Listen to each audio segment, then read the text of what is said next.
여러분 안녕하십니까?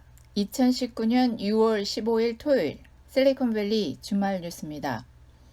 실리콘밸리 주말 뉴스는 실리콘밸리의 지역 소식을 중심으로 미국 소식과 그 외에 필요한 뉴스를 선정해서 여러분께 도움이 되는 뉴스가 되도록 최선을 다하고 있습니다. 제가 방송국에서 뉴스할 때 청취자분들께서 한국과 국제 뉴스는 여러 매체를 통해서 알 수 있지만 로컬 뉴스는 정보를 많이 얻지 못하니까 지역 정보를 더 많이 전해달라는 요청을 받았었습니다. 그래서 실리콘밸리 유튜브 뉴스를 시작하게 되었습니다. 실리콘밸리 뉴스가 여러분들께 유용한 정보를 드리는 뉴스가 되기를 희망합니다. 여러분의 좋아요 버튼과 구독 버튼이 저에게는 정말 얼마나 힘이 되는지 모릅니다. 제가 유튜브를 올려보니까 너무 실감이 납니다. 그리고 그 옆에 있는 종 그림을 클릭해 놓으시면 제가 뉴스 올리는 즉시 알림을 받아보시고 뉴스를 들으시면 되겠습니다. 그리고 특별히 주위에 계신 어르신분들께 공유해 주시면서 유튜브 어카운트도 만들어주는 것도 도와주시면 정말로 훌륭한 일을 하시는 것입니다. 여러분 많이 응원해 주시고 격려해 주십시오. 오늘 첫 소식은 축구 소식으로 시작합니다. 캘리포니아 시간으로 오늘 토요일 오전 9시 폴란드 우치의 우치 스타디움에서 펼쳐진 정정용 감독이 이끄는 2019 FIFA U20 폴란드 월드컵 결승전에서 이강인의 선제골을 지키지 못하고 우크라이나에 1대3으로 역전패했습니다. 유럽의 우크라이나를 넘지 못하고 준우승에 만족했지만 FIFA가 주관하는 남자 대회에서 역대 최고 성적을 냈습니다. 특히 이강인은 역대 최초로 골든볼을 수상하며 세계 축구계에 강한 인상을 남겼습니다. 이강인은 7경기에 모두 출전하면서 2골 4도움으로 맹활약했습니다. 한국의 9골 가운데 6골이 이강인의 발끝에서 나왔습니다. 우승은 놓쳤지만 골든볼을 수상하기에 부족함이 없었습니다. 이강인은 2001년생으로 이번 대회에 출전할 수 있는 연령 만 20세보다 2살이나 어립니다. 몸싸움에 필요한 피지컬과 경험, 경기를 읽는 눈 등에서 어린 선수는 불리할 수밖에 없습니다. 그럼에도 불구하고 골든볼이라는 엄청난 업적을 이뤘습니다. 1977년 튀니지 대회를 시작으로 2019년 폴란드 대회까지 22번의 U20 월드컵에서 아시아 선수가 이 상을 수상한 것도 최초입니다. 18세 나이에 골든볼을 수상한 것은 2005년 대회에서 골든볼과 골든부트, 즉 득점왕을 모두 받은 축구의 신인 리오넬 메시 이후 14년 만입니다. 앞선 21명의 수상자 중 11명은 대회 출전 연령을 꽉 채운 20세였습니다. 최근 5차례 연속 20세 선수가 골든볼을 가져갔습니다. 19세로 골든볼을 수상한 사례도 7차례입니다. 이에 반해 18세는 1987년 칠레 대회에서 당시 유고슬라비아 선수인 로베르트 프로시네스키와 1991년 포르투갈 대회에서 포르투갈 선수인 에밀리오 페이세, 2005년에는 메시, 이렇게 3명뿐이었고 이강인이 4번째입니다. FIFA는 첫 대회인 1977년부터 골든볼을 시상하고 있습니다. 디에고 마라도나, 메시, 폴 포그바 등이 이 상을 통해 세계적인 스타로 떠올랐습니다. 날씨 소식입니다. 100도가 넘는 폭염에 베이지역 일부 도시들이 10일 최고 기온을 경신한 가운데 바트 운행이 지연되고 정전 사태가 잇따라 주민들이 불편을 겪었습니다. 국립기상청에 따르면 97도를 보인 샌프란시스코는 1985년 기록을 갈아치웠습니다. 샌프란시스코 평년 기온은 66도입니다. 오클랜드도 98도까지 올라가 25년 전 기록인 92도를 경신했으며 산타로사와 길로이 역시 전 기록보다 1, 2도 오른 101도에서 104도 선까지 치솟았습니다. 해안 지역인 해품베이도 89도까지 올라 1941년 기록인 75도를 앞질렀습니다. 101도까지 오른 켄트필드와 레드우드 시티는 전 기록과 동일했습니다. 또한 오레건, 네바다, 애리조나주 일대도 6월 초 기온으로는 기록적인 열파에 몸살을 앓고 있습니다.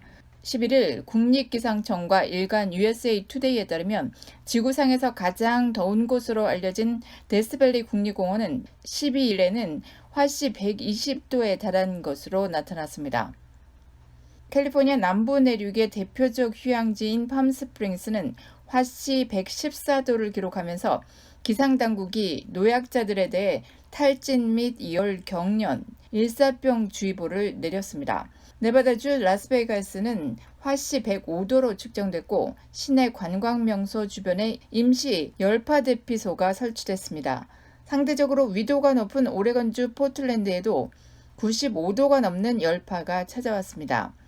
열파가 서부를 휩쓸면서 산불 발화 우려가 커지고 있는 가운데 욜로 카운티에서는 8일부터 발생한 산불로 1,800여 에이커가 전소됐습니다. 이런 가운데 퍼시픽 가스 앤드 일렉트릭 PG&E는 산불 확산을 우려해 캘리포니아주 일부 지역에 강제 단전 조치를 내렸습니다.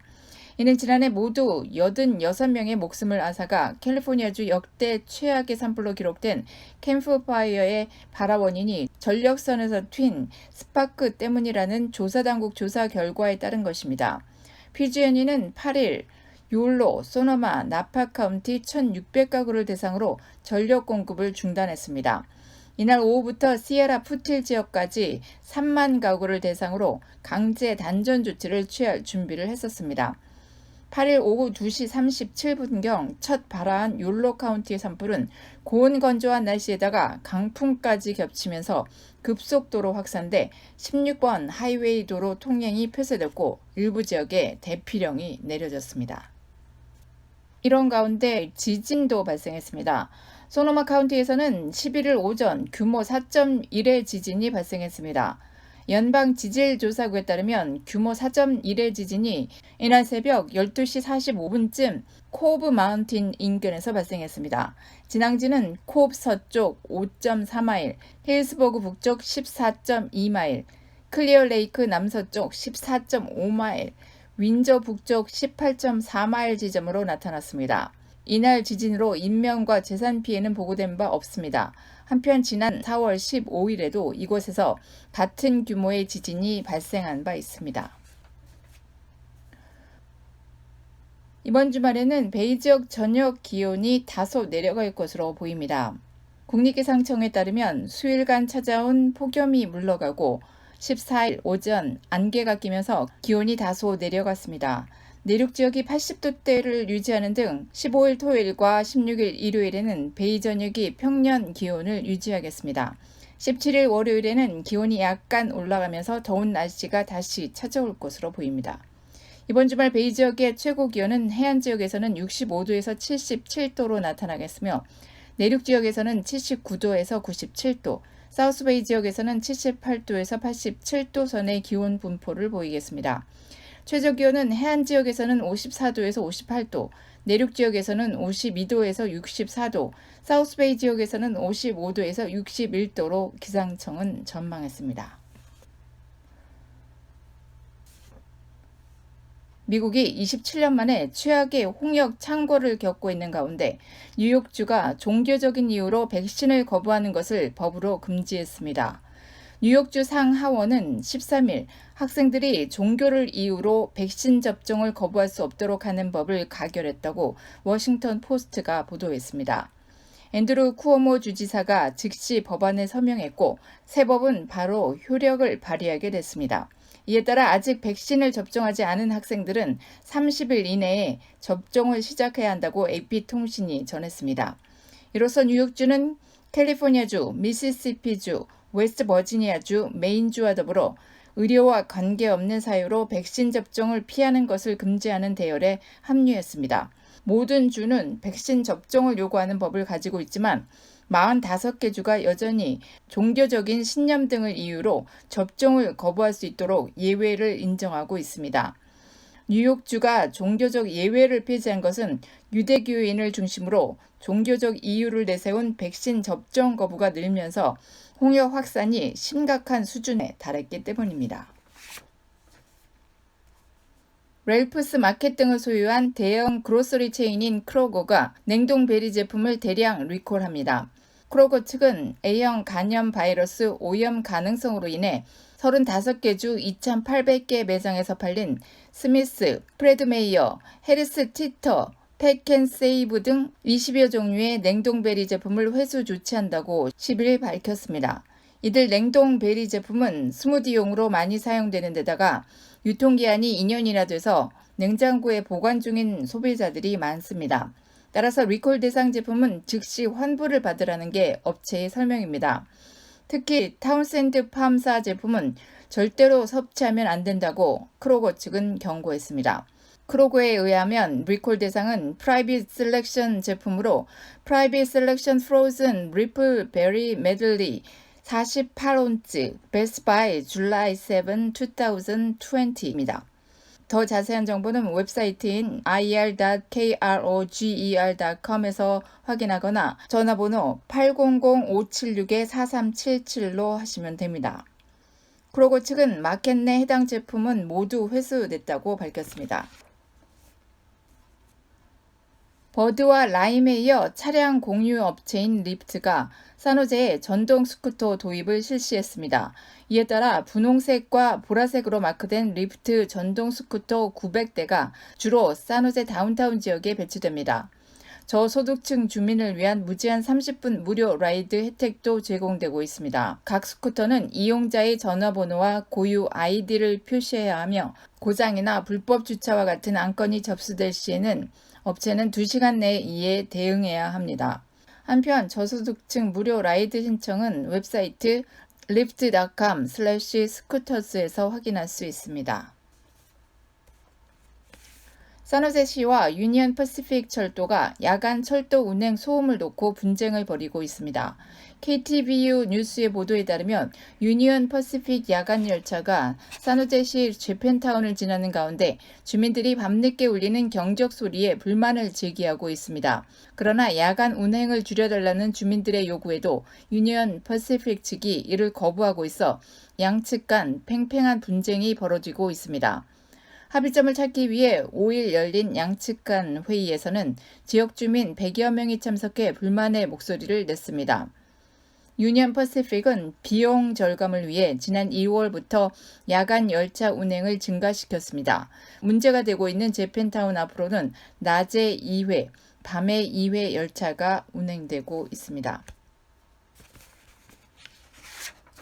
캘리포니아주 의회가 2,148억 달러, 약 255조 원 규모의 주정부 예산안을 승인했다고 AP통신이 14일 보도했습니다.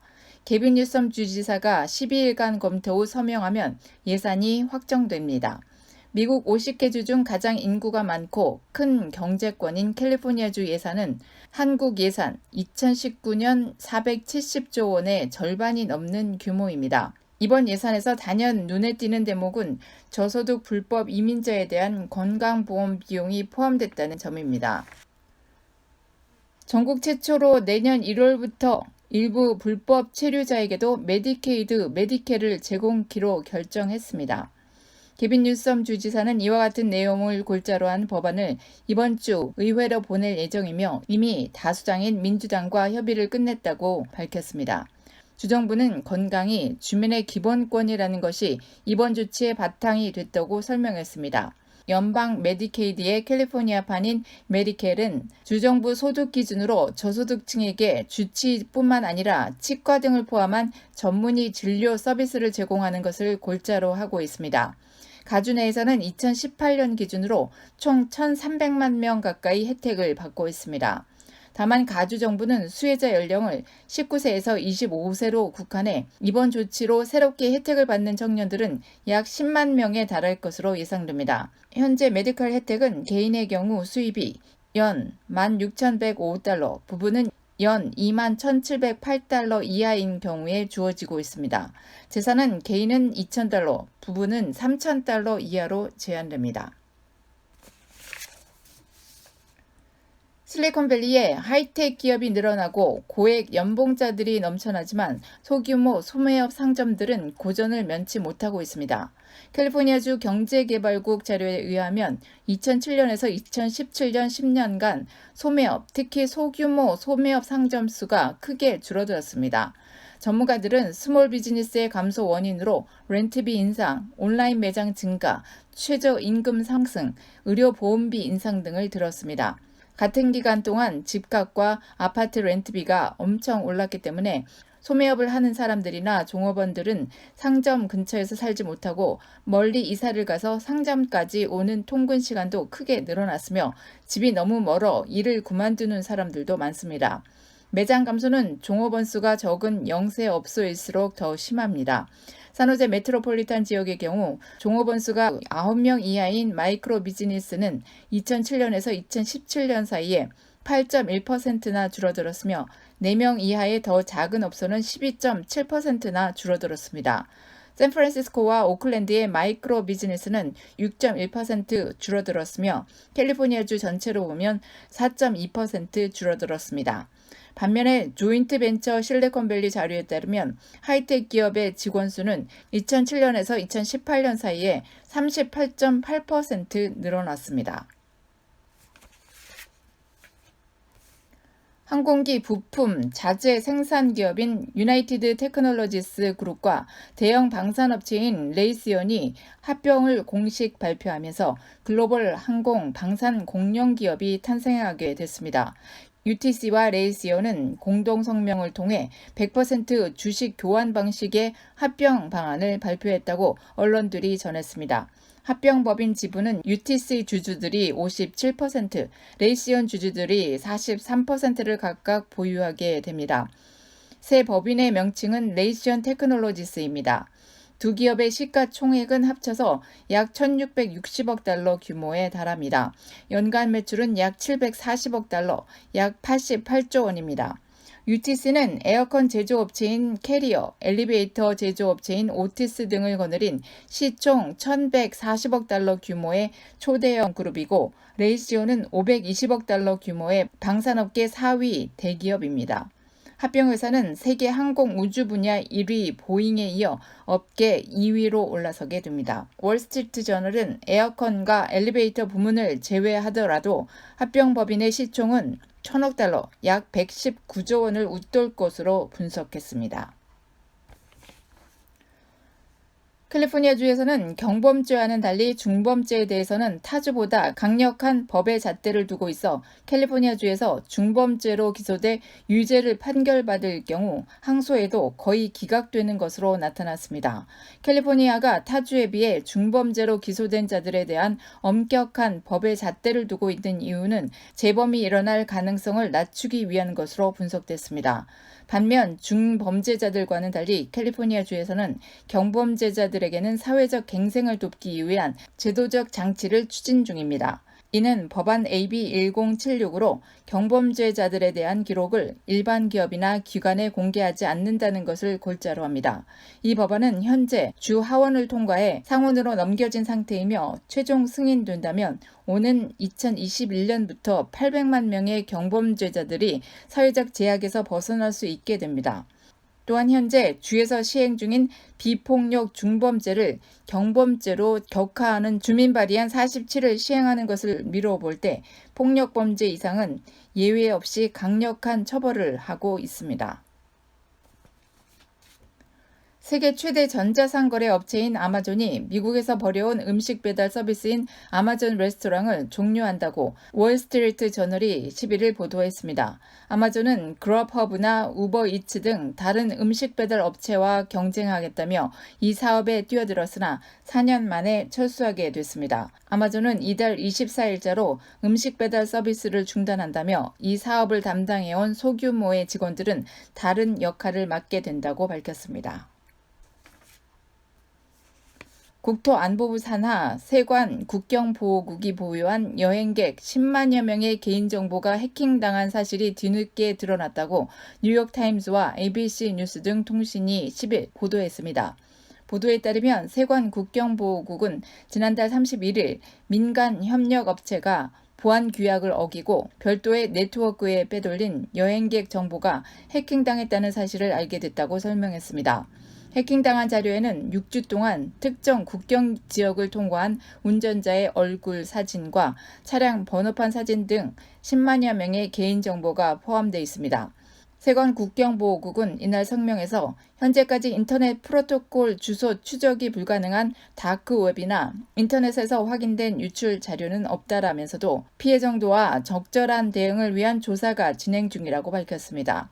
다만 세관 국경보호국 시스템 자체는 해킹 공격을 받지 않은 것으로 알려졌습니다. 이스트베이 수도세가 7월 1일부터 6.5% 인상됩니다. NBC 뉴스 보도에 따르면 11일 이스트베이 수도국은 향후 2년간 수도세를 13% 인상시키는 법안을 5대1로 통과시켰습니다. 이에 따라 알라메다와 콘트라코스타 카운티 주민 140만 명의 수도세가 7월 1일부터 6.5% 오르며 2차 인상 6.25%는 2020년 7월 1일부터 시행됩니다. 유씨는 오는 8월 1일부터 공개되는 2019년도 지원서부터 디자인과 내용을 대폭 변경했다고 밝혔습니다.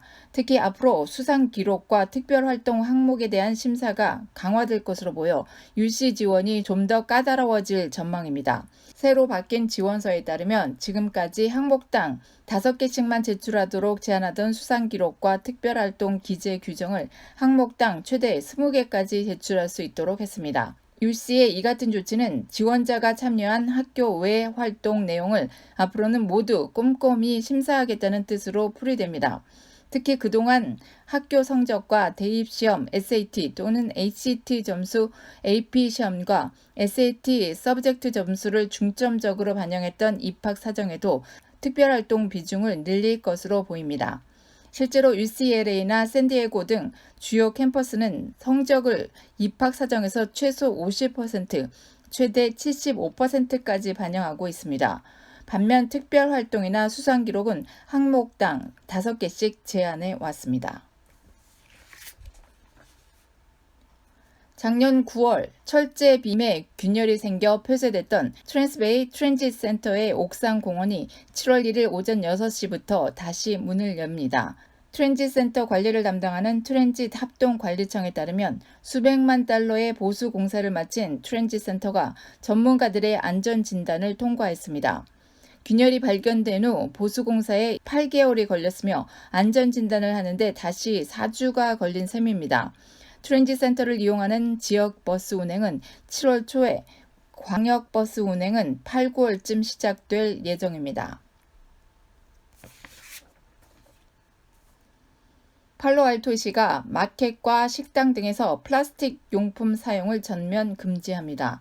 샌프란시스코 크로니클 보도에 따르면 팔로알토시는 식료품점과 파머스 마켓, 식당 등에서 플라스틱 용품 사용을 금지하는 법안을 10일 통과시켰습니다. 이에 따라 팔로알토시에 위치한 마켓들은 2020년 7월 1일부터 플라스틱 봉투를 분해 가능한 재질로 대체하거나 사용을 전면 금지해야 합니다. 식당들 역시 내년 1월 1일부터 플라스틱 빨대와 수저 등을 재사용 혹은 분해 가능한 재질로 대체해야 합니다. 이후 2021년부터 식당의 일회용 컵과 컨테이너에 요금을 부과하고 식당 내 식사 손님들에게 재사용 가능한 그릇 사용을 요구할 계획입니다. 2025년부터는 일회용 컨테이너 사용이 전면 금지됨에 따라 투고 주문 역시 재사용 가능한 컨테이너를 사용해야 될 것으로 보입니다. 한편 버클리도 지난 1월 일회용 음식 용기 사용 규제안을 통과시킨 바 있습니다. 이에 따라 버클리 내 모든 식당들이 테이크아웃 컵과 빨대 그리고 용기와 수저를 분해 가능한 재질로 대체했으며 일회용 컵 1개당 25센트 요금을 부과하고 있습니다. 또 식당에서는 재사용 가능한 재질의 접시와 수저가 제공돼야 합니다. 샌프란시스코와 산타크루즈, 알라메다 역시 플라스틱으로 된 테이크아웃 컨테이너와 수저를 금지하고 있습니다. 유관순과 소녀 독립운동가들의 이야기를 다룬 영화 1919 유관순, 그녀들의 조국이 베이 지역에서 다시 한번 상영됩니다. 유관순 영화는 지난 5월 23일 산호제 임마누엘 장로교회에서 기도원 동족 선교회 주최로 1차 상영한 바 있으나 북가주 지역 한인교계가 뜻을 모아 오는 23일 일요일 오후 5시 오클랜드 열린교회에서 다시 한번 상영하기로 결정했습니다. 이번 1919 유관순 영화 상영은 오는 23일 일요일 열린교회에서 오후 5시에서 6시에는 윤학열 감독의 영화의 영성적 사상적 배경이라는 설명 좌담회로 시작됩니다. 이어 오후 6시부터 8시까지 영화를 상영합니다. 영화 상영 장소는 오클랜드 303 허드슨 스트리트에 위치한 오클랜드 열린교회에서 열립니다. 연락처는 누구나 선교회 408-768-5420으로 하시면 됩니다. 최근 들어 한인업체 사이에 사내 규정집인 핸드북을 만들어 직원들에게 제공하는 업체들이 늘고 있습니다. 노동법 소송이 증가하자 선 방어 차원에서 핸드북을 만드는 한인업체들이 증가하고 있다는 분석입니다. 사내 규정집인 핸드북 제작 증가 현상은 한인업체 전반으로 확산되고 있는 것으로 나타났습니다. 한국에 본사를 둔 지상사는 물론이고 의류 및 봉제, 식품과 홍보 등 광범위한 범위의 업체들이 핸드북 제작에 나서고 있습니다. 한인 업체들이 핸드북 제작에 나서는 데는 나름의 이유가 있습니다. 노동법 소송에 대비하기 위함입니다. 법적으로 사내 규정집인 핸드북을 제공해야 할 의무가 업주들에게 있는 것은 아닙니다. 노동법 소송이 발생하면 핸드북 유무와 함께 소송 관련 사내 규정에 대한 인지 여부가 중요한 요소로 부각된다는 점입니다. 한 한인 업주는 오버타임과 관련해 소송을 당한 적이 있는데 상대방 변호사가 핸드북의 규정에 대해 직원에게 설명하고 그에 대한 서명을 받았는지 물어보았다고 말했습니다. 일반적으로 핸드북 제작은 주로 상법이나 또는 노동법 변호사들이 맡아 진행합니다. 비용은 업체 크기와 요구에 따라 천차만별이지만 영어 핸드북을 기준으로 2,000에서 3,000달러 선이라는 게 법조계 관계자들의 말입니다. 최근 들어 한국어 핸드북과 함께 히스패닉 직원들이 많은 업종인 경우에는 스페니쉬로 된 핸드북을 제작하는 업체들도 나타나고 있습니다. 지난주 모기지 신청 건수가 한 주 만에 30% 가까이 급증한 것으로 나타났습니다. 모기지 이자율이 2년 만에 최저치를 기록하면서 제6자 모기지 신청이 늘어난 것이 주 요인으로 꼽히고 있습니다. 30년 고정금리 모기지의 경우 평균 계약 이자율은 48만 4,350달러 정도의 대출 잔고를 기준으로 4.23%에서 4.12%로 0.11%포인트 하락했습니다. 이 수치는 2년 전인 2017년 9월 이후 가장 낮은 모기지 이자율에 해당됩니다.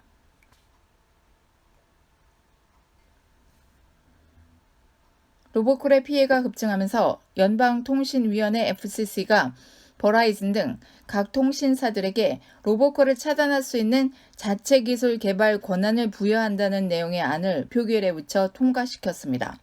지금까지는 로보콜 차단 기술 개발을 제한해 왔었지만 이번 결정으로 셀폰에 로보콜 차단 기능이 탑재되거나 무료 앱이 배포될 수 있는 길이 열린 것입니다. 이 같은 조치는 로보콜로 인한 피해가 급증하면서 차단을 위한 대책 마련 촉구가 전국에서 거세게 이어진 데 따른 것입니다.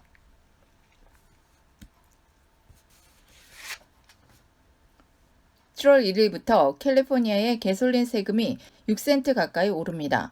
이에 따라 캘리포니아는 전국에서 개솔린 세율이 가장 높은 주가 될 것으로 보입니다. 세무 전문가들에 따르면 이번 인상은 가스 세금 수화법에 따른 것입니다. 지난 2010년 만들어진 이 법은 안정적인 개솔린 세금 확보를 위해 마련됐습니다. 당시 7.25%이던 개솔린 판매세율이 2.25%로 내려가자 주정부에서는 세수 확보를 위해 갤런당 17.3센트의 특별 소비세를 부과했습니다. 이로 인해 개솔린 세금은 갤런당 35.3센트 수준을 유지했습니다. 이후 개솔린 특별 소비세는 매년 7월 1일 가스 가격 변동에 따라 조정되며 올해는 5.6센트가 부과됩니다. 이로 인해 7월 1일부터 가주의 개솔린 세금은 갤런당 47.3센트로 오릅니다. 최근 LA 다운타운 일대에 묻지마 공격이 잇따르면서 주민들이 치안 불안을 호소하자 경찰이 보도 순찰력을 강화했습니다. 지난 10일 오후 아람브라 지역 패스트푸드점에서 비번 경찰에게 묻지마 총격을 가한 용의자는 불과 1시간 전 LA 다운타운에서 드라이브 바이 슈팅을 저질러 한 명을 살해했습니다. 또 지난해 12월에는 노숙자가 다운타운 브로드웨이 인근에서 갑자기 행인을 도로로 밀었고 남성은 달려오던 트럭에 깔려 중상을 입었습니다. 이 노숙자는 앞서 여성 2명을 이유 없이 폭행한 바 있습니다. 이처럼 강력 범죄가 빈발하자 DTLA 스트롱, 다운타운 LA 스트롱이라는 단체까지 나타났습니다. 이 단체의 공동 설립자 앤서니 비커라노는 우리에게는 강제력을 행할 수 있는 존재가 필요하다면서 보도 순찰 증강을 요청했습니다. 이에 따라 LAPD 센트럴 경찰서는 캡틴을 포함한 모든 인력을 보도 순찰에 동원 중입니다. 샌프란시스코 검찰은 인종에 대한 편견의 영향을 줄이도록 인공지능 AI 기술을 기소 업무에 활용하기로 했습니다. AP통신에 따르면 조지 게스콘 샌프란시스코 지방검찰청 검사장은 AI 기술로 인종에 관한 편견을 유발할 수 있는 정보를 수사 기록에서 배제한 후 피의자를 기소할지 판단하기로 했다고 12일 발표했습니다. 이를 위해 샌프란시스코 검찰청은 스탠퍼드 컴퓨터 정책 연구소와 함께 수사 기록이 담긴 경찰의 전자보고서에서 자동으로 피의자의 이름과 인종, 머리칼과 눈 색깔 등의 정보를 삭제하는 시스템을 개발하는 작업을 벌여왔습니다. 인종적 편견을 유발할 수 있는 정보를 배제한 자료를 토대로 기소 여부를 판단하도록 하겠다는 구상입니다. 사건의 지역 정보 역시 관련자의 인종 등을 추정하는 힌트가 될 수 있으니 배제하도록 합니다. 검사들은 인종 관련 정보를 배제하고 새로 작성된 경찰 보고서를 토대로 기소 여부에 관한 판단을 내립니다. 이후 삭제됐던 정보를 복원한 보고서를 다시 검토해서 최초의 결정을 재고할 만큼 참작할 정상이 있는지를 살피게 됩니다. 경제 전문 채널 CNBC는 미국 정부로부터 강력한 규제를 받고 있는 중국 통신 장비 업체인 화웨이가 새로 출시하는 스마트폰에 페이스북이 앱 공급을 중단하기로 결정했다고 보도했습니다. 앞서 구글도 기존 자사 스마트폰 운영체제인 안드로이드를 더 이상 화웨이에 제공하지 않겠다고 발표해서 스마트폰에서 대중 포임망이 구축되는 모양새가 되고 있습니다. 이번 조치는 현재 시장에서 판매하는 기존 화웨이 스마트폰에는 아무런 영향이 없습니다. 따라서 기존 화웨이 스마트폰에 깔린 페이스북 앱의 보안 업그레이드도 계속됩니다. 페이스북은 개인정보 보호 등을 위해 자신들 앱의 업데이트를 수시로 하고 있는데 이런 앱의 안전성을 유지하기 위해서 앞으로 화웨이 신제품들에 대해서는 공급을 중단하기로 결정했다는 관측입니다. 전 세계에서 20억 명 넘게 사용하는 페이스북은 중국 내에서는 직접 서비스를 하지 못하지만 최근 화웨이 스마트폰 점유율이 높은 유럽에서는 인기 있는 앱 가운데 하나여서 유럽에서 화웨이의 타격이 클 전망입니다. 블룸버그 통신은 지난달 5월 기업 공개 IPO를 마친 우버가 다라 코스로샤의 최고 경영자가 대대적으로 경영진을 교체하는 작업에 들어갔고 자신의 수석 참모들 2명과도 결별하기로 했다고 전했습니다.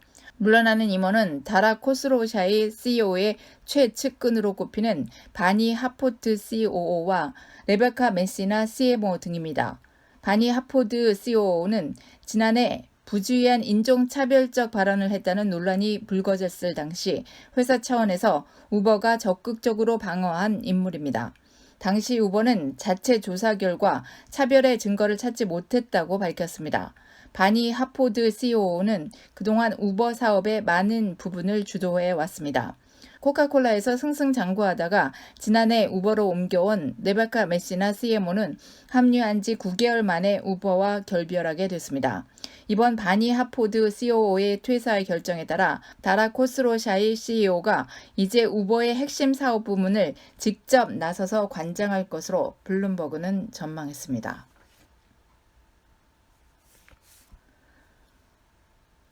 우버가 올여름 미국 상공에 드론을 띄워 식당 음식 배달에 나섭니다. 우버의 드론 택시 부문 우버 엘리베이터와 음식 배달 사업 부문 우버 이츠는 여름부터 샌디에고에서 드론 음식 배달 시험 운영을 시작한다고 블룸버그 통신 등이 12일 보도했습니다. 드론은 맥도날드 햄버거, 감자튀김 등을 배달할 예정입니다. 우버 드론 배달료는 서비스 초기에는 기존 우버이츠 배달료와 동일하게 책정돼 최대 8.5달러가 될 예정입니다. 이번 시범 사업에서 드론은 고객의 집 앞까지 배달하는 대신 주문자와 가까운 거리에 있는 안전한 착륙 지정 장소까지 음식을 배달합니다. 주문자에게 음식을 전달하는 나머지 과정은 해당 장소에서 기다리고 있던 우버 직원이 완료합니다. 드론이 QR코드가 부착된 우버이츠 자동차 지붕 위로 착륙하면 나머지 배달은 자동차로 이루어지는 방식도 가능하다고 우버 측은 설명했습니다. 우버는 고객들이 시간과 돈을 절약하기 위해 드론 배달을 원하게 될 것으로 보고 있습니다.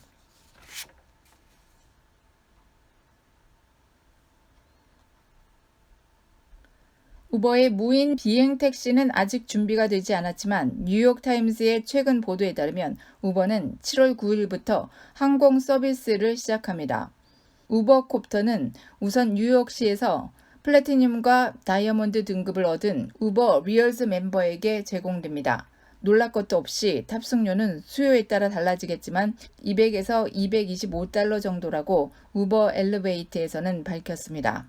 그러나 우버의 승용 서비스와는 달리 항공 서비스는 미리 정해진 항로만 이용합니다. 맨하탄에 위치한 스테튼 아일랜드 페리와 케네디 에어포트 사이를 약 8분간 운항합니다.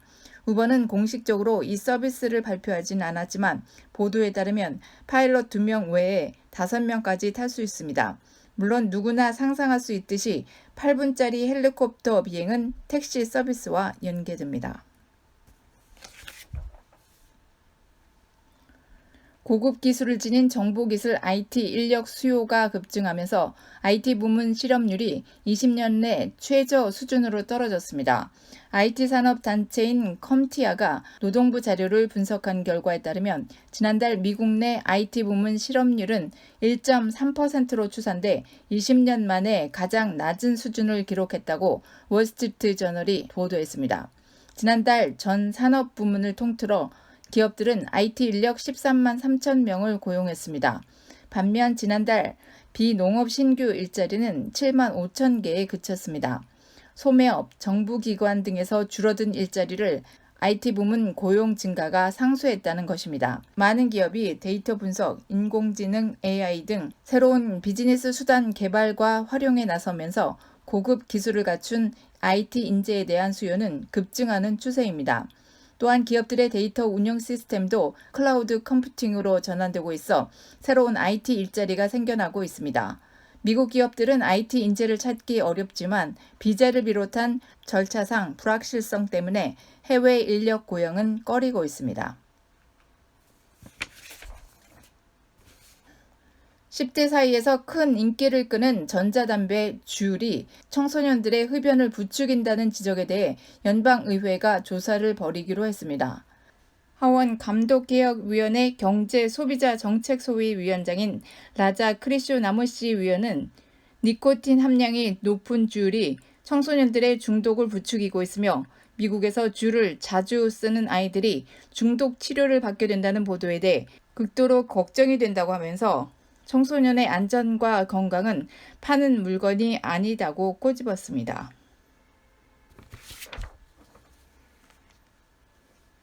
(19기) 샌프란시스코 평통 자문위원 정원이 68명으로 확정됐습니다. 샌프란시스코 총영사관은 12일 샌프란시스코 협의회 68명, 덴버 협의회 40명이 19기 평통위원으로 위촉될 것이라고 밝혔습니다. 또한 19기부터 여성 40%, 19세에서 45세 청년이 30%가 의무 배정된다면서 샌프란시스코는 여성 27명, 청년 21명, 덴버는 여성 16명, 청년 12명을 배정한다고 알렸습니다. 여성 및 청년 인원 미달 시에는 당초 정원이 축소된다고도 밝혔습니다. 샌프란시스코 협의회의 경우 18기 88명 정원과 비교하면 30명이 줄어든 것입니다. 당시 정원이 미달돼 현재 18기 샌프란시스코 평통자문위원 수는 75명입니다.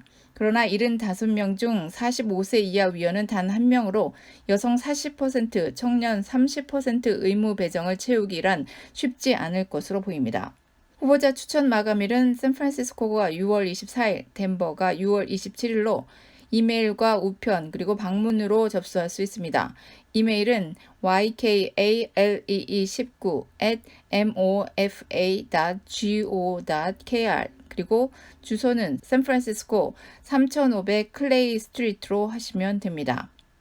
후보자 추천 서류 양식은 민주평통 웹사이트인 www.nuac.go.kr이나 샌프란시스코 총영사관 홈페이지에서 받을 수 있습니다. 한편 금년부터 재외 공관 추천과 별개로 재외 동포 참여 공모제가 실시됩니다. 전 세계 만 19세 이상 재외 동포 300명 이상이 참여 공모제를 통해 선정됩니다. 신청자는 자문위원 활동 계획서를 본국 평통 사무처에 제출하면 심사를 거쳐 후보자로 선정됩니다. 자세한 내용은 샌프란시스코 총영사관 웹사이트 공지사항에서 확인하시면 됩니다.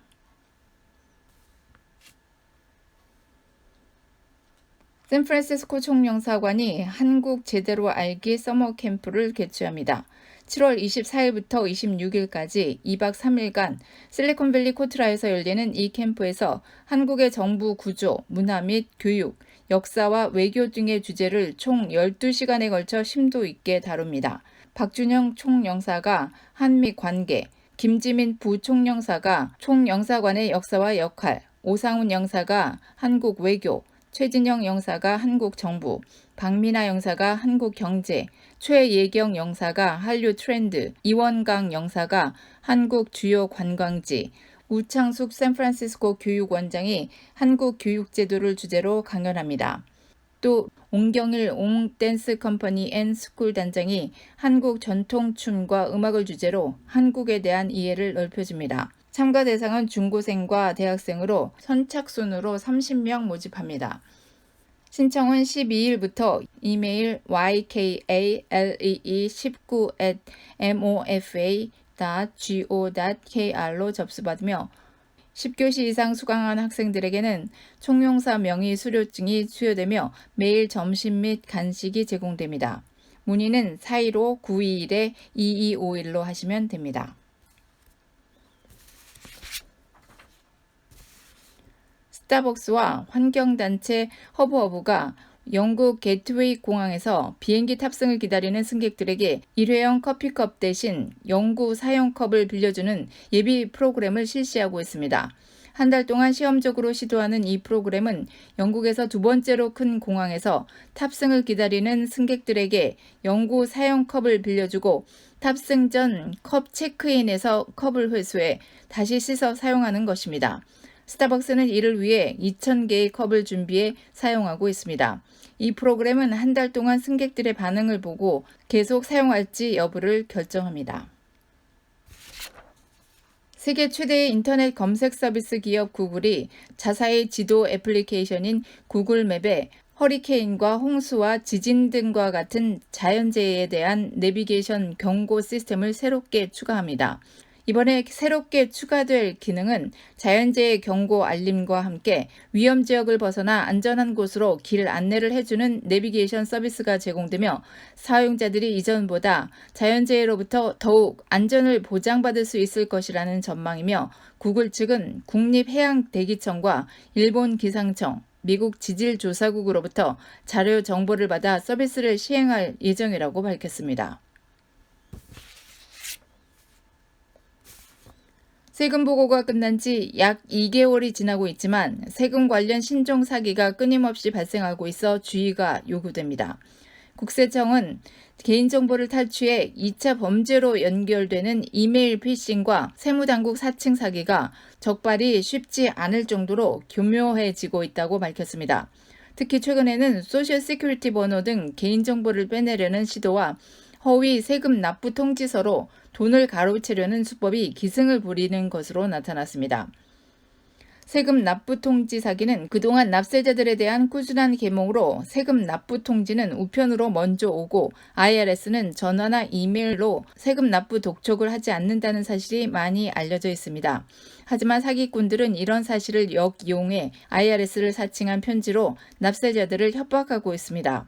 특히 존재하지도 않는 유령 부서인 뷰로 오브 텍스 인포스먼트 등의 명의로 미납세가 있으니 당장 납부하지 않으면 재산에 저당권을 설정한다는 등의 협박성 편지를 보내거나 전화 연락을 하고 있다는 게 IRS의 설명입니다. 소셜 시큐리티 번호 관련 사기 유형은 소셜 시큐리티 번호의 사용 중지 또는 취소를 미끼로 한 전화 사기입니다. IRS가 아닌 사회보장국 직원을 사칭해서 소셜 시큐리티 넘버와 개인 신상 정보를 가로채려는 수법으로 이들은 타겟 피해자에게 신뢰감을 주기 위해 일부 피해자의 개인정보도 제공하는 것으로 알려졌습니다. 사기범들은 세금 미납으로 소셜 시큐리티 넘버가 강제 삭제되거나 비활성화될 위기에 처해서 사회복지 혜택이 끊길 수 있다고 위협한 뒤 돈을 갈취하거나 개인정보를 빼냅니다. 최근에는 소셜 시큐리티 번호가 만료된다며 본인 확인을 위해 개인정보가 필요하다는 거짓말도 서슴지 않고 하는 것으로 전해졌습니다. 만약 이런 편지나 전화를 받으면 절대로 응하지 말고 IRS 800-829-1040으로 직접 전화해서 사실을 확인해야 합니다. 사기성 이메일을 받았다면 첨부 파일 다운로드나 링크 클릭을 하지 말아야 합니다. IRS는 납세자가 세금을 내지 않았거나 누락한 세금이 있어도 독촉 편지를 최소한 2번 정도 보내고 전혀 대응이 없으면 압류 통지를 보내는 게 일반적인 절차입니다. 또 시간도 촉박하지 않게 주고 편지 내용에는 항상 미납 세금의 회계 연도가 표시되어 있는 등 바로 최후 통첩을 하는 경우는 거의 없다고 합니다. 한인 여행객들은 비행기나 호텔에서 소음에 매우 민감한 것으로 조사됐습니다. 비행기 승객 대다수가 수다스러운 승객을 싫어했고 호텔에서도 시끄러운 투숙객을 최악으로 꼽았습니다. 세계적으로 비행기 승객들은 취객을 가장 싫어했습니다. 가장 많은 45%가 이를 꼽았습니다. 그런데 한국인의 경우 소음을 가장 꺼렸습니다. 한국인 비행기 승객 중 87%가 수다스러운 승객 탑승을 꺼렸습니다. 87%가 비행기 안에서 다른 승객과 약간의 대화는 좋지만 혼자만의 시간을 보내고 싶다고 밝혔습니다. 한국인 여행객은 아이가 내는 소음에도 민감했습니다. 절반 이상이 아이가 울면 부모가 주변 승객들에게 사과해야 한다고 답했습니다. 일본인은 5명 중 1명만이 이같이 답했습니다. 한편 미국인 비행기 승객들은 감기 등에 걸려서 병을 옮길 수 있는 승객을 가장 꺼려했습니다.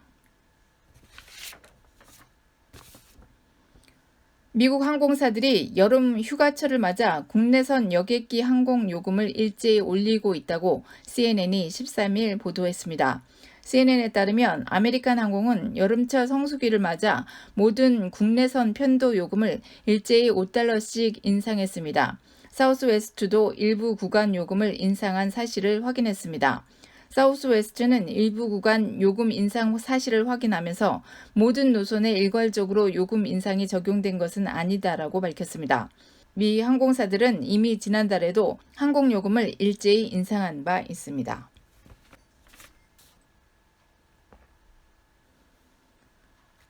사건 사고 소식입니다. 시애틀에서 고사리 캐러 나간 한인이 실종 15일 만에 숨진 채 발견됐습니다. 지역 한인 언론인 시애틀 한인 뉴스넷과 조이 시애틀 등에 따르면 지난달 25일 시애틀 지역 레이니어산 인근에서 가족과 함께 고사리를 캐러 나갔다가 실종됐던 스파나웨이 거주 한인 김창수 씨가 지난 8일 오후 수색대에 의해 엘비힐스 골짜기에서 시신으로 발견됐습니다. 수색대의 한 관계자는 김 씨가 발견된 지점은 무릎까지 진흙탕 물이 차는 늪지대여서 길을 잃기 쉽다고 전했습니다. 김 씨는 지난달 25일 오전 11시 30분쯤 가족들과 함께 고사리를 따다 흩어져 각자 고사리를 채취한 뒤 모이기로 했으나 나타나지 않았습니다. 김 씨는 당시 건강에는 전혀 문제가 없었지만 청각에 조금 문제가 있었으며 영어를 전혀 하지 못하는 것으로 알려졌습니다. 가족으로부터 실종 신고를 받은 피어스 카운티 셰리프국은 수색 작업에 나서 지난 5월 27일 깊은 골짜기에서 김 씨의 발자국과 배낭을 발견했지만 김 씨의 흔적을 발견하지는 못했습니다. 이라크에서 영어를 가르치던 30대 미주 한인이 아파트에서 추락해 숨졌습니다. NBC 뉴스는 10일 피터 최 씨가 이라크 북쪽 수라이마니에 있는 자신의 아파트 7층에서 떨어져 숨졌다고 보도했습니다. 수라이마니 경찰서장 사크과트 모하메드는 최 씨가 자신의 아파트 7층에서 호수를 타고 한층 정도 내려오다 다시 올라가던 중 추락했다고 밝혔습니다. 최 씨는 사르 병원으로 옮겨졌지만 숨졌습니다. 이라크 지역 경찰은 최 씨가 왜 호스를 타고 발코니를 내려가려 했는지 당시 상황을 조사 중입니다. 최 씨는 2014년부터 이라크 수라이마니에 있는 아메리칸 대학에서 영어를 가르쳐 왔습니다. 폭염이 덮친 10일 14세 소년이 샌프란시스코 크리시필드에서 익사했습니다. 샌프란시스코 소방당국은 이날 오후 2시경 3피트 깊이 물가에서 친구들과 놀고 있던 소년이 뒤로 넘어지면서 깊은 수심에 빠져 참변을 당했다고 밝혔습니다. 10분 만에 도착한 해안경비대가 오후 3시 20분경 25야드 깊이의 수심에서 소년을 끌어내 심폐소생술을 시도한 뒤 캘리포니아 퍼시픽 메디컬 센터로 후송했지만 끝내 숨졌습니다. 스탁턴 쓰레기통에 갓난아기를 유기한 충격적인 사건이 벌어졌습니다. 신고를 받고 출동한 스탁턴 경찰은 11일 오전 11시 40분경 빌리지 그린 드라이브 599 블락에 위치한 아파트 쓰레기통에서 탯줄이 달린 신생아를 발견했습니다.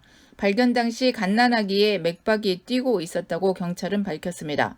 당국은 태아를 출산한 후 유기한 미성년자를 찾아내 병원에 이송시켰습니다. 그 미성년자는 아동 학대 혐의를 받고 있습니다. 경찰은 신생아 발견 당시 쓰레기통 안은 100도 이상이었으며 그곳에 얼마나 유기돼 있었는지는 확실하지 않다고 밝혔습니다. 어린 자녀 5명을 살해하고 시신을 쓰레기 봉투에 넣어 유기하는 만행을 저지른 30대 남성에게 사형 판결이 내려졌습니다.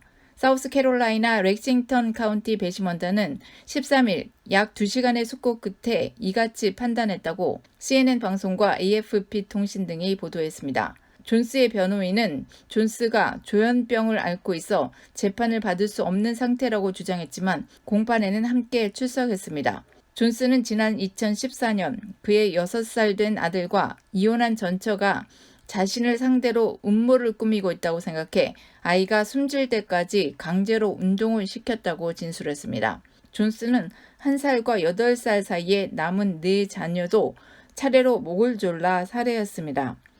이후 존스는 9일 동안 차에 자녀들의 시신을 싣고 다니다 쓰레기 봉투에 넣어 엘라베마주의 한 비탈길에 유기했지만 교통 검문소 직원이 차량에서 나는 악취로 수상한 낌새를 눈치채면서 존스의 잔혹한 범행이 드러났습니다. 한편 숨진 아이들의 어머니이자 존스의 전처인 앰버 카이저는 배심원단에 전 남편에 대한 선처를 호소해 법정을 충격에 빠뜨렸습니다.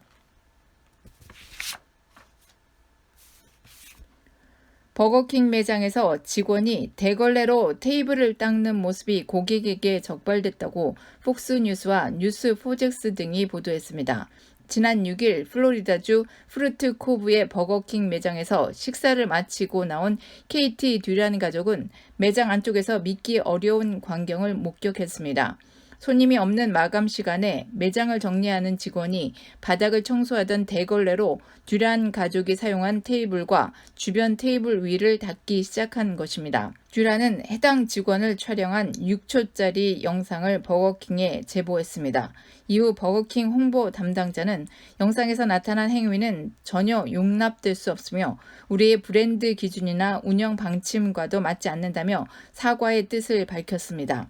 그러면서 우리는 위생과 식품 안전에 대한 엄격한 규약을 갖고 있다며 해당 매장의 점주가 방침에 따라 직원들을 재교육할 것이라고 덧붙였습니다. 해당 지점은 지난 2월에도 음식 잔여물로 인한 냉장고 내부 오염 등 위생법 위반 사항이 적발된 것으로 알려졌습니다.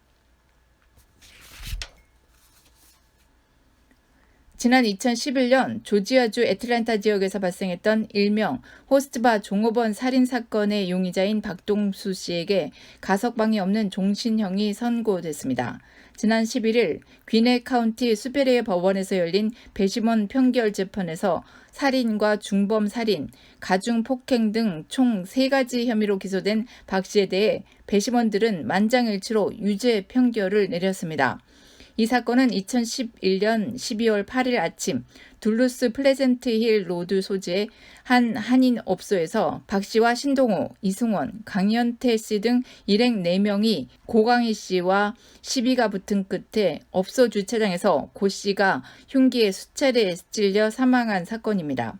당시 공범 3명은 체포됐으나 주범으로 추정되는 박 씨는 한국으로 도주했다가 7년여 만인 지난해 1월 범죄인 인도 협정에 따라 박 씨가 한국에서 미국으로 이송되면서 공식 재판이 열려왔습니다.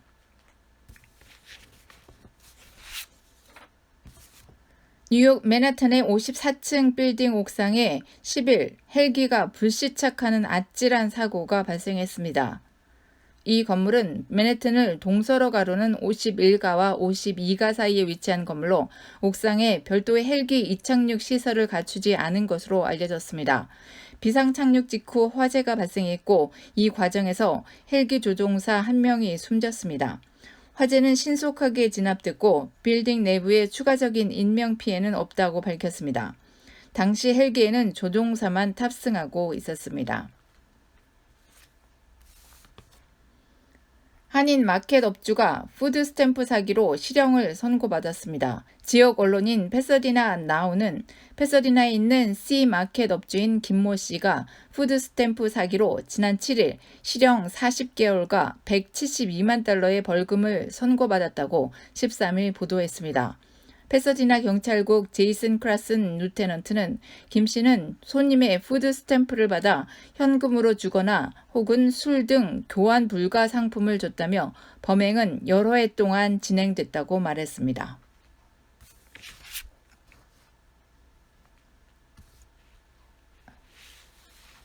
이민 관련 소식입니다. 연간 1,400명에 가까운 한국 국적자들이 입국 거부 판정을 받고 미국 입국이 좌절되고 있는 것으로 나타났습니다.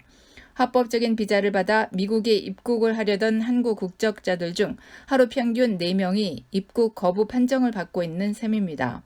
연방국토안보부가 최근 공개한 연도별 이민법 집행 현황 자료에 따르면 2017 회계연도에 입국 거부 판정을 받은 한국 국적자는 1,386명인 것으로 확인됐습니다.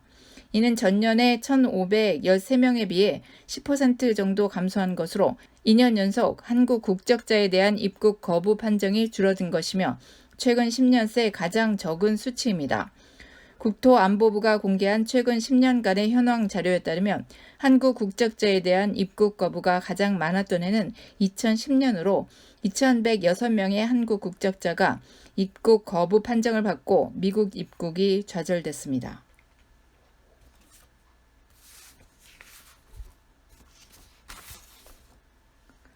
연방국토안보부 수장이 불법 이민을 최대 90%까지 줄일 수 있다고 밝혀 보다 강력한 초강경 이민 단속을 예고하고 나섰습니다. 케빈 맥켈리넌 국토안보부 장관 대행은 11일 연방상원법사위원회 청문회에 출석해 국경 위기를 초래하고 있는 현재의 중남미 난민과 불법 미입국 사태를 중단시킬 수 있으며 의회가 난민 관련 법 규정을 개정해 준다면 70에서 90%의 불법 이민 유입을 막을 수 있다고 자신했습니다. 이날 맥켈리넌 장관 대행이 상원의 개정을 요구한 난민 신청 관련 법규는 망명 및 난민 희망자가 미국 입국 후 난민과 망명 신청을 하도록 되어 있는 규정입니다. 맥켈리넌 장관 대행은 모든 난민과 망명 희망자들이 출신 국가 또는 멕시코 영토 내에서 신청서를 접수할 수 있도록 관련법을 개정해 줄 것을 요구했습니다. 또 맥켈리넌 장관 대행은 가족 단위 불법 이민자들의 경우 강제 구금을 제한하고 있는 현행 규정을 바꿔 이민법원 심리가 시작되기 전 100일까지 이들을 이민구치소에서 구금할 수 있도록 허용하는 법 개정도 필요하다고 역설했습니다. 맥켈리넌 장관 대행이 개정을 요구한 조항들은 지난달 공화당 린지 그레함 상원 의원이 발의한 Secure and Protect 법안과 동일한 내용으로 연방의회에 이 법안 통과를 강력히 촉구하고 나선 셈입니다. 트럼프 대통령도 의회에 이 법안 통과를 요구하고 있습니다.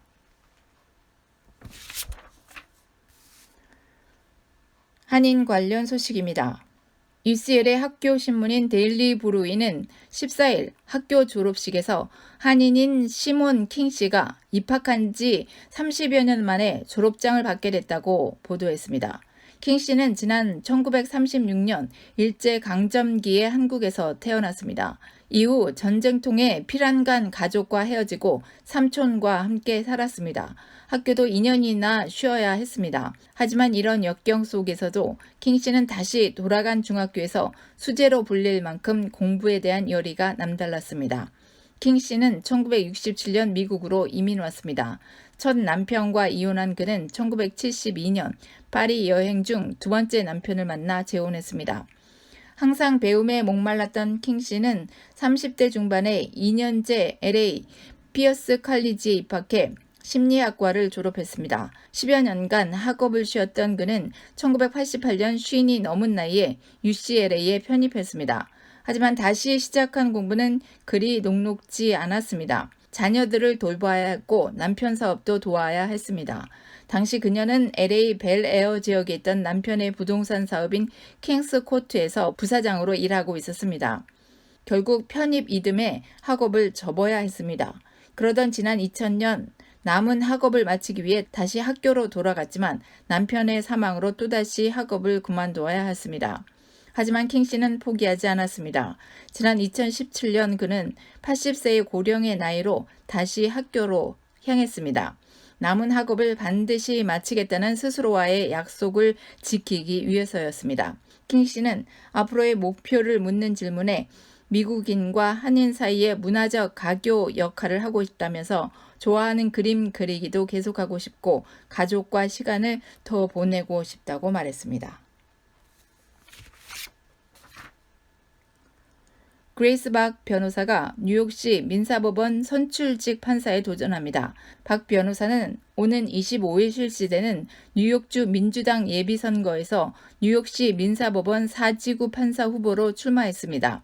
현재 공화당에서는 출마 후보가 없는 상태로 이번 민주당 예비선거에서 승리하면 사실상 당선이 확정됩니다. 뉴욕시 민사법원은 소송액이 2만 5천 달러 미만인 소송과 주택 관련 소송, 뉴욕주 1심 법원이 송부한 민사소송을 다루는 곳으로 임기는 10년입니다. 박 후보가 당선될 경우 선출직 판사로는 2016년 같은 자리에 당선된 주디 킴 판사에 이어 두 번째입니다. 1977년 미국으로 이민 온 박 변호사는 다트머스대를 나와 하버드대와 컬럼비아대에서 석사 학위를 취득한 뒤 유엔 법대를 졸업했습니다. 아동학대와 가정폭력을 담당하는 변호사로 활동해온 박 변호사는 현재 뉴욕시 법률구조공단에 소속돼 이민자와 저소득층을 변호해 오고 있습니다.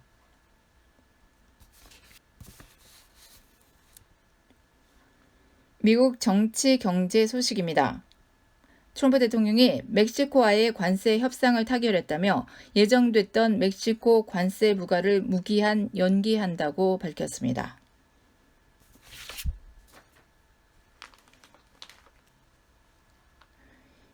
연방선거위원회 의장이 선거와 관련해 누구라도 외국 정부로부터 정보를 간청하거나 받는 것은 불법이라고 밝혔습니다. 이와 함께 어떤 정치 캠프라도 외국으로부터 금지된 기부를 받을 경우 연방수사국 FBI에 제공 사실을 보고해야 한다고 강조했습니다. 이 성명은 트럼프 대통령이 외국에서 대선 경쟁자에 대한 정보를 주면 들어보겠다고 한 발언을 놓고 정치적 공방이 벌어진 지 하루 만에 나온 것입니다. 올해 1월에서 4월 미국 국무부가 북한 국적자에게 발급한 이민 비자가 작년보다 늘었다고 자유아시아 방송 RFA가 8일 보도했습니다. 방송이 미국 국무부의 올해 비자 발급 통계를 분석한 바에 따르면 지난 4월까지 총 9명의 북한 국적자가 이민 비자를 받았습니다. 비자 종류별로 보면 미국 시민권자의 부모 초청 비자가 6개로 가장 많았습니다. 투자이민 주 신청인 비자가 1개, 그의 동반 자녀에 대한 비자 2개가 발급됐습니다. 지난해 같은 기간 1월에서 4월에는 1개의 이민 비자만 발급됐습니다. 이동이 자유롭지 않은 북한에서 직접 미국에 이민 가는 것은 불가능합니다. 이 때문에 미국 시민권을 취득한 탈북자들이 중국이나 러시아 등에 나와 있는 부모를 초청했거나 북한 국적을 가진 제1조선인에게 비자가 발급됐을 가능성이 크다고 방송은 분석했습니다. 방송은 또 2019년 회계 연도가 시작된 2018년 10월부터 올해 5월 31일까지 난민 신청을 통해 미국에 입국한 탈북자는 1명에 불과했다고 밝혔습니다. 미국의 전방위 제재에도 불구하고 독자 생존을 자신했던 중국 화웨이가 노트북 신제품 출시를 포기하며 결국 두 손을 들었습니다. 화웨이가 미국 제재 영향으로 제품을 생산하지 못한 것은 이번이 처음입니다. 노트북이 화웨이의 주력 제품이 아닌 만큼 당장의 손실은 크지 않겠지만 향후 화웨이의 주력인 스마트폰에도 생산 차질 문제가 생기면 화웨이는 물론 글로벌 IT 업계가 받는 영향이 적지 않을 전망입니다. 극단으로 치닫고 있는 미중 무역 갈등도 새로운 국면을 맞을 수 있습니다.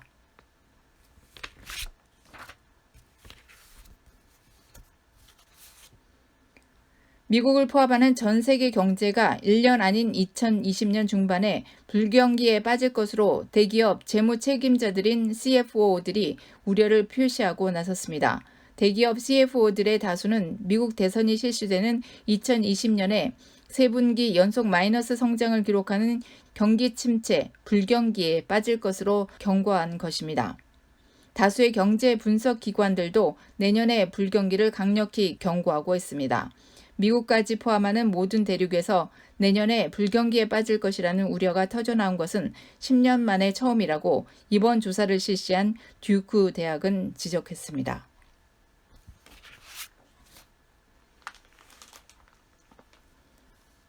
민주당의 2020년 대선 후보 선출을 위한 경선 레이스에 뛰어들 주자가 1단계에서 20명으로 압축됐습니다. 13일 로이터 통신 등에 따르면 민주당 전국위원회는 경선 출마 의사를 밝힌 24명의 후보 중 4명을 탈락시키고 나머지 20명을 상대로 오는 26일에서 27일 플로리다주 마이애미에서 1차 대선 후보 TV 토론을 개최하기로 했습니다. 민주당 전국위원회는 3차례에 걸친 여론조사에서 1% 이상의 지지율을 올리거나 개인 후원자 규모가 최소 6만 5천 명인 후보들만 TV 토론에 참여할 수 있도록 했습니다. 이 기준에 따라 스티브 블럭 몬태나 주지사, 세스 물턴 하원 의원, 마이크 그라벨 전 상원 의원, 웨인 메삼 플로리다주 미라마 시장 등 4명이 1차 컷오프에서 탈락했습니다. 현재 각종 여론조사에서 조 바이든 전 부통령이 상당한 격차로 1위 자리를 지키는 가운데 버니 샌더스 상원 의원, 엘리자베스 워런 상원 의원, 피트 부티지지 인디애나주 사우스밴드 시장, 카말라 해리스 상원 의원 등이 상위권에 포진해 있습니다. 이번 TV 토론은 20명의 주자를 2개 그룹으로 나눠 이틀간 진행되며 NBC와 MSNBC, NBC 계열 스페니시 방송인 텔레문도를 통해 방송됩니다. 또한 다음 달에는 미시간주 디트로이트에서 2차 TV 토론을 실시합니다. 이후 2차 컷오프를 거쳐 오는 9월과 10월 3, 4차 TV 토론을 진행할 예정입니다. 2차 컷오프에서는 지지율 2% 이상, 개인 후원자 13만 명 이상 요건이 적용됩니다. 트럼프 대통령의 백악관 대변인으로 일하면서 정기 기자 브리핑의 중단, 트럼프 행정부에 대한 신뢰 문제에 대한 질문을 끊임없이 겪으며 화제를 모았던 세라 샌더스가 6월 말에 직을 떠난다고 트럼프 대통령이 13일 발표했습니다. 트럼프 대통령은 우리의 훌륭한 세라 허커비 샌더스가 3년 만에 세월을 지난 뒤 이달 말에 백악관을 떠나서 위대한 아칸소주의 고향으로 돌아갈 예정이다라고 밝히고 아주 멋진 주지사가 될 것이라고 덧붙였습니다. 샌더스는 2017년 중반에 트럼프 대통령의 첫 공보비서 션 스파이서의 후임 대변인으로 백악관에 입성해 근무해 왔습니다. 트럼프 대통령의 이달 말 방한을 앞두고 미국 정부의 화웨이 통신 장비 사용 중단 압박이 거세지고 있습니다. 국무부는 13일 한국이 5세대 네트워크에 화웨이 통신 장비를 쓸 경우 민감한 정보를 노출하지 않을 것이라고 밝혔습니다. 군사 안보 정보 공유를 끊을 수 있다는 뜻입니다. 마이크 폼페이오 국무장관이 인터뷰에서 한국과 일본의 중국 기업의 국가 안보 위협에 대한 경계 태세가 다르다고 한 데 이어 한국을 겨냥한 화웨이 사용 중단 요구입니다. 국제유가가 13일 중동 지역 긴장 고조로 2%대의 상승세를 보였습니다. 이날 뉴욕 상업거래소에서 7월 인도분 서부 텍사스산 원유는 전날보다 2.2% 오른 52.22달러에 거래를 마쳤습니다. 런던 아이스 선물 거래소의 8월물 북해산 브렌트유는 오후 3시 기준 배럴당 2.53% 오른 61.49달러에 거래됐습니다. 호르무즈 해협 부근에서 유조선 2척이 공격을 당해 중동 지역 긴장이 고조되면서 유가가 올랐지만 그 상승폭은 제한적이었습니다.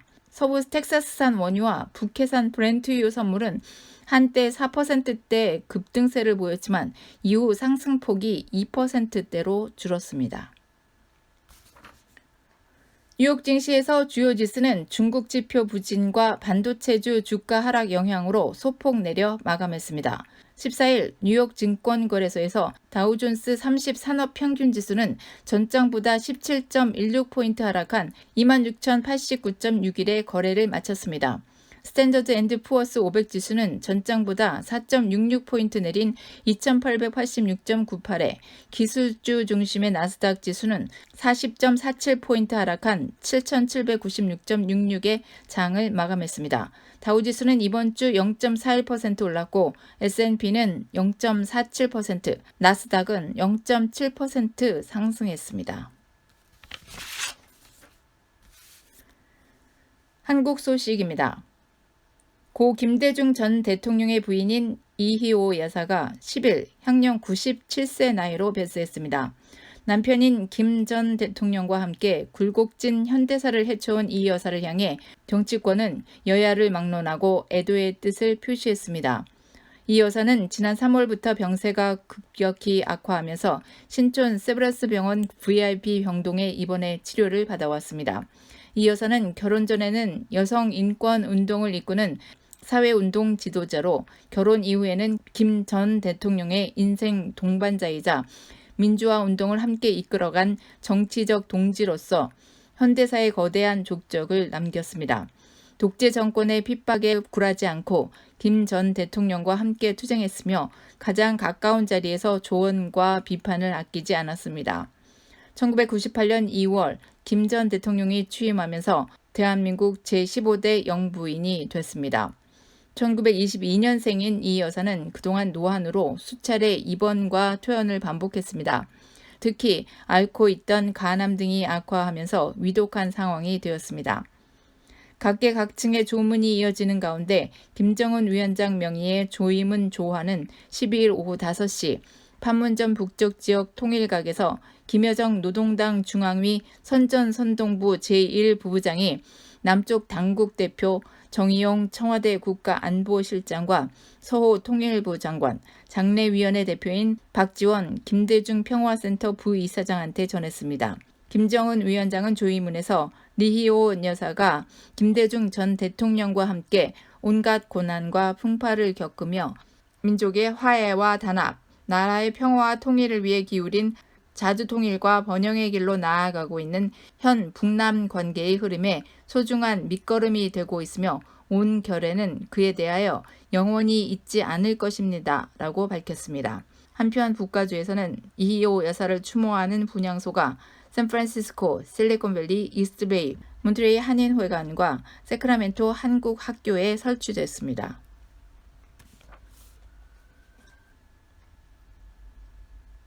다뉴브강에서 유람선 침몰 사고가 일어난 지 벌써 17일째입니다. 사고 당시 허블레아니아호에는 관광객 30명과 가이드 등 한국인 33명, 헝가리인 선장 승무원 등 모두 35명이 타고 있었습니다.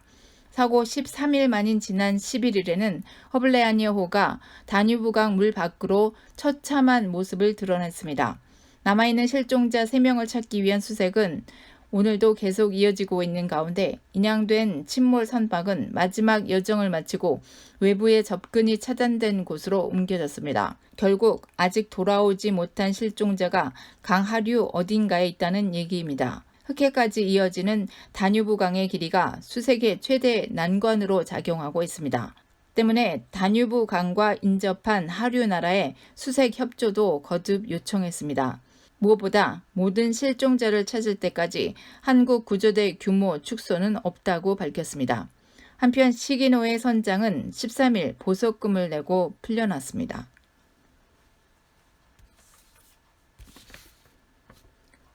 국제 소식입니다. AP통신에 따르면 프랑스 남부의 칸을 출발해 스페인의 마요르카 섬으로 향하던 대형 크루즈선인 노르웨이지언 에피코에 탑승하고 있던 한국인 여성이 지난 8일 오전 배 밖으로 떨어져 실종됐습니다. 실종 여성은 63세의 한국인 여성으로 남편과 함께 여행 중이었는데 8일 새벽 1시쯤 바람을 쐬러 나가겠다면서 객실을 나선 뒤 돌아오지 않은 것으로 알려졌습니다. 이 여성의 남편은 아침에 일어나 보니 아내가 돌아오지 않았다고 전했습니다. 팔마데 마요르카 해안경비대는 8일 아침 8시 30분쯤 실종 신고를 접수해 2대의 헬리콥터와 1대의 순찰 항공기, 1대의 구명정을 실종 추정 해역에 보내 수색을 벌였지만 실종자는 발견되지 않았습니다.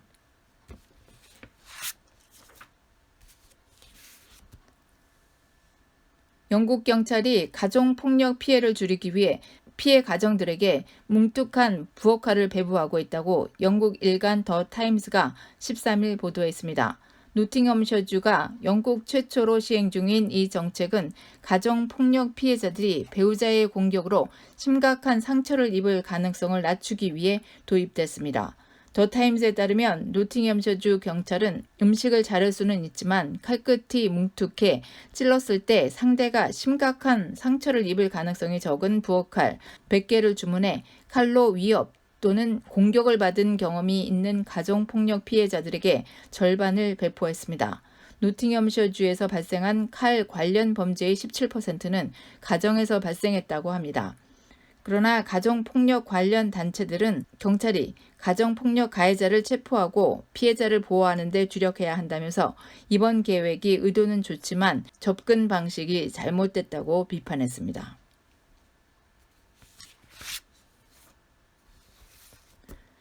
건강 관련 소식입니다. 눈에도 암이 발생하며 발견이 늦어지면 예후가 나쁠 수도 있기 때문에 눈 주위에 이상이 있을 땐 안과에서 검진해 봐야 합니다. 눈에 발생하는 안 종양은 안구 자체 또는 주변 조직, 눈꺼풀에 발생하는 종양을 모두 일컫습니다. 망막 모세포종, 맥락막 흑색종, 바닥 세포암, 눈물샘 종양 등이 이에 해당하는데 전체적인 발생률은 높지 않은 편입니다. 다행히 환자들은 수술 치료 후 6개월 이상 추적 관찰에서 재발 없이 건강을 유지했습니다. 하지만 잘 생기지 않는 암이라고 해서 장기간 방치하면 치료 후에도 간혹 예후가 좋지 않을 수 있다는 게 전문의의 지적입니다. 대표적으로 암과 모양이 헷갈리는 게 다래끼입니다. 다래끼는 눈물의 증발을 막는 성분을 생성하고 배출하는 눈꺼풀의 분비샘에 염증이 생기는 질환입니다. 눈꺼풀은 일상생활에서 오염물질이 묻기 쉽고 손으로도 자주 만지기 때문에 누구나 한 번쯤은 다래끼 발생을 경험합니다. 다래끼는 연고를 바르는 등 간단히 치료하기도 하지만 대부분 시간이 지나면서 저절로 좋아집니다. 그러나 다래끼가 같은 부위에 계속 발생하거나 잘 낫지 않는다면 피지샘암 등 악성 눈꺼풀 종양일 가능성이 있는 만큼 병원을 찾아 조직 검사를 해봐야 합니다. 눈꺼풀 주위에 난 점도 종양일 수 있어 잘 살펴봐야 합니다. 만약 점이 시간이 갈수록 크기가 커지거나 색, 모양 등이 달라지고 중심 부위가 파이거나 피부가 헐고 피가 나면 악성 종양을 의심해 봐야 합니다. 이 경우도 안과 치료 후 조직 검사가 필요합니다. 치료는 수술이 우선 권고됩니다. 조기에 발견해 눈꺼풀에 국한한 경우라면 수술만으로도 치료가 됩니다. 하지만 눈꺼풀 외에 다른 부위로 암이 옮겨가 수술만으로 암세포 제거가 어려운 경우에는 방사선 치료를 병행하기도 합니다. 하루에 한 끼의 식사를 붉은 살코기 대신 생선을 섭취하는 쪽으로 바꾼다면 조기 사망을 크게 낮출 수 있다는 연구 결과가 나왔다고 영국 일간 더 타임스가 13일 보도했습니다. 연구진은 30세에서 75세 남녀 8만여 명을 상대로 식단을 물어보고 8년에 걸쳐 식단의 변화를 추적한 뒤 이 기간이 경과할 무렵에는 사망자 수를 알아보고 식단의 변화와 사망 리스크의 연관성을 평가했습니다. 이 기간 동안 약 14,000명의 남녀가 심장질환과 암, 호흡기 질환, 치매, 기타 신경질환으로 숨진 것으로 나타났으며 붉은 살코기의 전반적 섭취량이 늘어나면 사망 리스크는 10%가량 상승하는 것으로 분석됐습니다. 가공육과 생육의 섭취 여부도 주목됐습니다. 베이컨과 소세지, 살라미와 같은 가공육을 섭취하면 사망 리스크가 17%나 상승한 반면에 생육은 9% 상승에 그쳤다는 것입니다. 반면에 붉은 살코기를 줄이고 생선과 닭고기, 달걀, 채소를 많이 먹은 사람들의 사망 리스크는 떨어졌습니다. 한 끼에 85g의 살코기를 생선으로 대체하면 리스크가 17% 줄었고 가공육을 생선으로 대체하면 25%까지 줄었다는 것입니다. 이번 연구는 식단의 변화가 수명을 늘리는 인과관계를 입증한 것은 아닙니다. 하지만 식단을 바꾸는 것이 장수에 도움이 될 수 있다는 실용적 메시지를 일반인들에게 제공한다는 것이 연구진의 입장입니다. 쿼드럼 생명과학연구소 식품과학센터의 이언 존슨 박사는 일반적으로 지중해식이라고 말할 수 있는 식단으로 수정한다면 더 오래 건강한 삶을 살 가능성을 크게 향상시킬 수 있는 것으로 보인다는 점이 새로운 중요 포인트라고 말했습니다. 런던 킹스 칼리지의 톰 샌더스 교수는 생선과 견과류가 특히 유익한 것으로 나타난 이유는 이들에 함유된 건전한 지방분 때문이라고 풀이할 수 있다고 논평했습니다. 단신입니다. 그리스 레스보스 섬 인근에서 11일 난민들을 태운 배가 침몰해 최소 7명이 목숨을 잃었다고 그리스 해안경비대가 밝혔습니다. 사망자 가운데는 어린이 2명도 포함되어 있는 것으로 전해졌습니다. 한때 실리콘밸리의 자금줄로 환대받던 중국 자본이 외면당하고 있다고 월스트리트 저널이 11일 보도했습니다. 이 매체는 실리콘밸리의 동력원이었던 중국 자본이 갑자기 독이 됐다는 제목의 기사에서 작년 말 이후 미중 간 무역 분쟁의 격화로 실리콘밸리에서 중국 자본을 꺼리는 분위기가 조성되고 있다고 지적했습니다. 1980년대 희대의 어음 사기로 수감 생활을 했다가 출소 후 6억 원대 사기 혐의로 또 재판에 넘겨진 왕년의 큰손인 장영자 씨에게 검찰이 1심에서 징역형을 구형했습니다.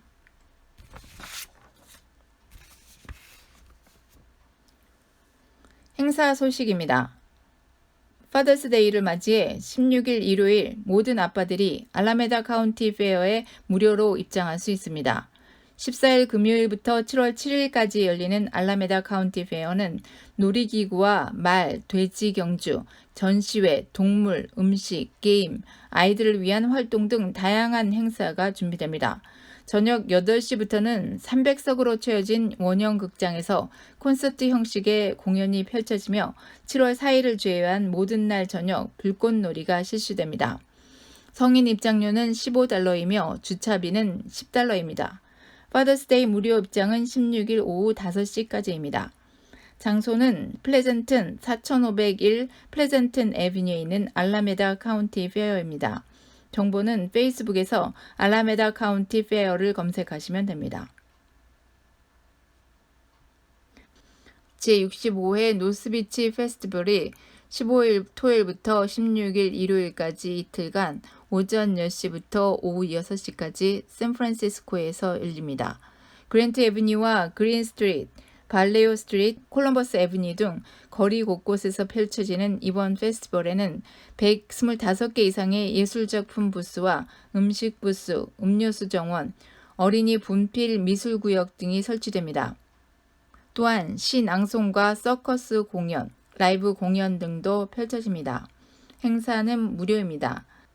장소는 샌프란시스코의 그랜트 애비뉴와 콜럼버스 애비뉴에 있는 노스 비치에서 열립니다.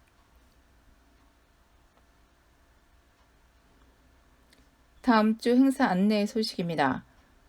6.25 참전국가 유공자 미주총연합회 산호제 시청 태극기 개항식이 6월 17일 월요일 오전 10시 30분에 산호제 200 이스트 산타클라라 스트리트에 위치한 산호제 시청 플라자에서 열립니다. 문의는 408-482-8949로 하시면 됩니다. 6월 19일 수요일에는 김진태 자유한국당 의원 강연회가 오후 6시에 산호제 산장식당에서 열리며 참가비는 1인당 $20입니다. 문의는 신민호 408-313-6689로 하시면 됩니다. 6월 20일 목요일에는 문정인 대통령 외교안보 특보 강연회가 오후 4시에서 6시에 UC 버클리 모리슨 홀에서 열립니다. 문의는 510-642-5674로 하시면 됩니다. 6월 21일 금요일에는 실리콘밸리 한미봉사회 주최 메디케어 건강보험 세미나가 오전 10시 15분에 봉사의 본관인 산호제 1800B 프루테일 애비뉴에서 열립니다. 문의는 408-920-9733으로 하시면 됩니다.